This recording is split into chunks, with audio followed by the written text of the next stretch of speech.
Welcome to the Fauji Tactical Lab.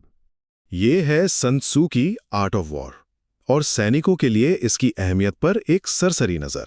Okay, तो ये जो प्राचीन चीनी मिलिट्री टेक्स्ट है ना, ये सिर्फ लड़ाई के बारे में नहीं है, बल्कि ये सिखाता है कि कैसे आप समझदारी से, होशियारी से लड़ाइयाँ जीत सकते हैं।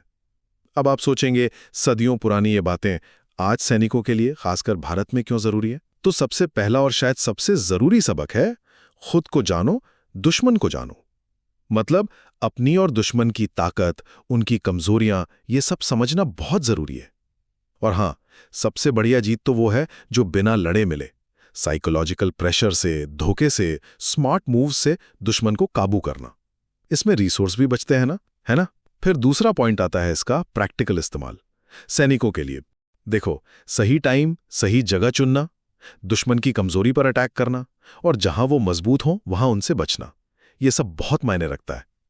तैयारी, फ्लेक्सिबिलिटी और हां, धोखा। जैसे आप मजबूत हैं पर कमजोर दिख रहे हैं। और इंटेलिजेंस, मतलब जासूसों का इस्तेमाल, ये सब गेम चेंजर हैं। ये तरीके घात लगाने में, या फिर सप्लाई काटकर शहरों में लड़ाई से बचने में, या फिर एसिमेट्रिक वॉरफेयर में, जहां एक साइड बहुत ज्यादा पावरफुल ना हो, बहुत काम आते हैं। और देखो, ये सब सिर्फ पुरानी बातें नहीं है। तीसरा पॉइंट है इसकी आज की रेलेवेंस। आज की सेनाएं भी तो यही कर रही हैं। ड्रोन्स, साइबर इंटेलिजेंस और मनोवैज्ञानिक ऑपरेशंस, मतलब पीएसआई ऑप्स, जिससे दुश्मन की सोच को बदला जाता है, ये सब बिल्कुल सन त्सू के स्टाइल में इस्तेमाल हो रहा है। भारत में भी देखें तो कौटिल्य के अर्थशास्त्र में ऐसी बातें मिलती है।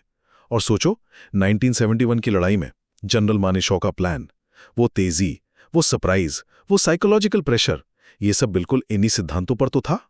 तो कुल मिलाकर बात यह है कि सन त्सू की समझ हमें सिखाती है, जंग सिर्फ हथियारों का खेल नहीं, ये दिमाग, स्ट्रैटेजी और साइकोलॉजिकल बढ़त का खेल है।